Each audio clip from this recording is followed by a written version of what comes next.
તો તમે સાઈટમાં વિડીયો જોઈ શકો છો કે એક આંબાનું ઝાડ છે, આ ઝાડને કાપવામાં આવી રહ્યું છે ત્યારે અચાનક આંબાના ઝાડમાંથી પાણી નીકળે છે અને કાપાવાળા લોકો પણ ગભરાઈ ગયા. શું ખરેખર આને આપણે ચમત્કાર ના કહીએ તો શું કહી શકીએ? હવે તમે મિત્રો વિચારો, ખાલી થોડું વિચારો કે ભાઈ આટલી મોટી દુર્ઘટના કે આંબાના ઝાડમાંથી આટલું બધું પાણી આવે તો આવે ક્યાંથી? હવે મિત્રો વિડીયોને અંત સુધી જોજો ને આપણી ચેનલ પર નવા હો તો ચેનલને સબસ્ક્રાઈબ કરીને લાઈક કરી નાખજો. હું તમને બતાવવાનો છું આ ઘટના કઈ જગ્યાની છે અને કેવી રીતના બની અને કેમ બની. શું ખરેખર ત્યાં આંબાની અંદર શું હોઈ શકે છે, કેમ આવી ઘટના બની, એ બધી જ ઘટના હું તમને જણાવવાનો છું. વિડીયોને અંત સુધી જોજો.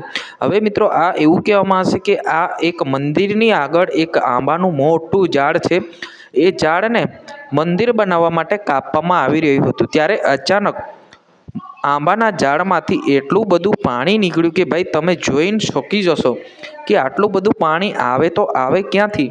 બધા લોકો ગભરાઈ ગયા છે અને પછી જે સામે હનુમાન દાદાનું મંદિર હતું એ મંદિરનું ચમત્કાર લોકો માનવા માંડ્યા કે ખરેખર આટલું બધું જે પાણી છે, જ્યાં કોઈ નળ ચાલુ કર્યો હોય એ પ્રકારનું પાણી ત્યાં આગળ આપણને જોવા મળ્યું છે.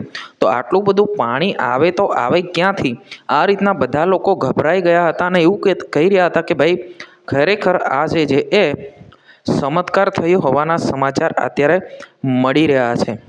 અને જે રીતના વિડીયોની અંદર તમને બતાવવામાં આવી રહ્યા છે કે વિડીયોની અંદર એવું બતાવવામાં આવે છે કે બે જણો જે આંબાનું ઝાડ કાપી રહ્યા છે ત્યારે જેમ જેમ કાપતા વધારે કાપે તો વધારે પાણી નીકળે છે. હવે આની તપાસ અત્યારે ચાલુ છે. શું હોઈ શકે છે?